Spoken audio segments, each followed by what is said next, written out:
we agree on.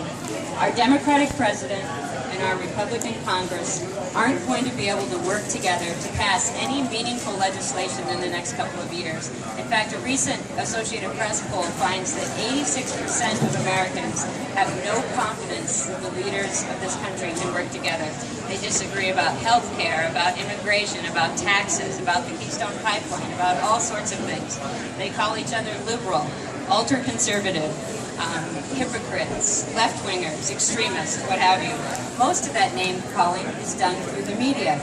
They know they can win really big points back home and incite fears more readily if they're seen on TV calling their political opponents a liar.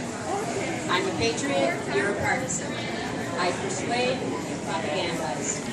Name-calling is one of the basic propaganda techniques. It worked really well for your parents' generation, my generation. We grew up in the Cold War when politics were framed in terms of good guys versus bad guys. The Americans were the good guys, the Russians were the bad guys. But once the Cold War ended and before 9/11, we became entrenched in describing our fellow countrymen in terms of good versus bad, good versus evil, for our fellow countrymen. It's a familiar and comfortable frame for looking at the world, and many parents taught it to their children. Name-calling is easily understood. When media producers create messages, they look for familiar frames that are easily understood. So do politicians. The good people are those who agree with you, and the bad people are those who don't. And bad people just can't be dealt with. Thus the gridlock. So I'm here to ask you to rethink that framework. I believe that bipartisanship starts at home. It begins with each and every one of us. If you want Congress and the President to be bipartisan, then why don't you expect it of yourself? You may have been listening to someone discuss a political issue, and simply because that person was a Democrat or maybe a Republican, 3 words weren't out of their mouth before you quit listening.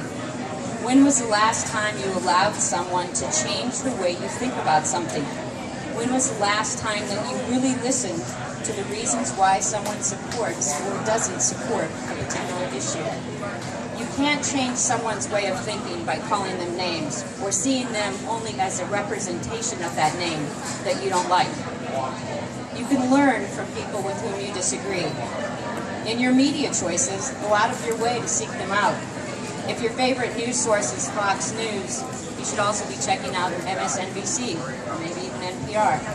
If you're a fan of Bill O'Reilly, then you should check out what Anderson Cooper has to say. And the next time there's a political speech or debate on television, I suggest that you just listen to it as it's happening. Don't wait for a news story to tell you the most important points. Go to the direct source and listen to the full discussion. And don't watch it on TV even.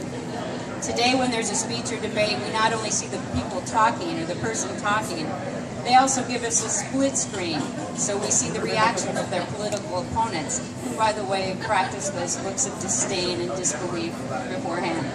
And we see the lower third crawl with everything that everyone's saying on Twitter, hashtag this person's a liar, all the way across it.